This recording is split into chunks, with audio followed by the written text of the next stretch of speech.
Сакам сите да знаат дека тие ниски удари и тие закани што во текот на викендот и претходната недела ги трпиме нема да не поколебаат. Кратењето на дневници или заменските наставници не значат ништо. Прво се обидува со заменски наставници, видува дека не може да се најдат такви луѓе. Со кратењето на дневниците не знам по кој основ како ќе ги скратат кога ние сме 8 часа во градинка тука.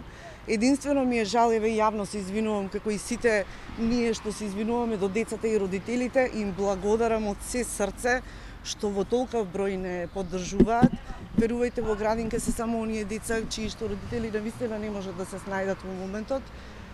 Се надевам дека ќе успееме. Тоа е нешто што со закон и колективен договор ни следува.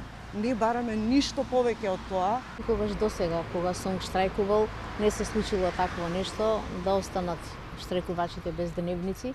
Меѓутоа, тоа си е сепак одлука на владата, ако така сака, луѓето се подготвени и на тоа и е во ред. Значи, јас пред да дојдам тука бев уште во 2 објекта. Бев во Драчево во градинката која што е клон на ова овде, значи тоа е градинка 8 март. И таму штрајкуваат буквално сите што се во таа градинка, поради што од други клонови се испратени само 3 кои што ги згрижуваат сите деца што се во моментот во градинката. Значи тоа е една голема бројка, измешан состав по возраст на дечиња. Воопшто не се, значи, нивните воспитувачи или негователи, не знам точно кој е испратен. Со непознати луѓе се децата на родителите кои што не можеле да се снајдат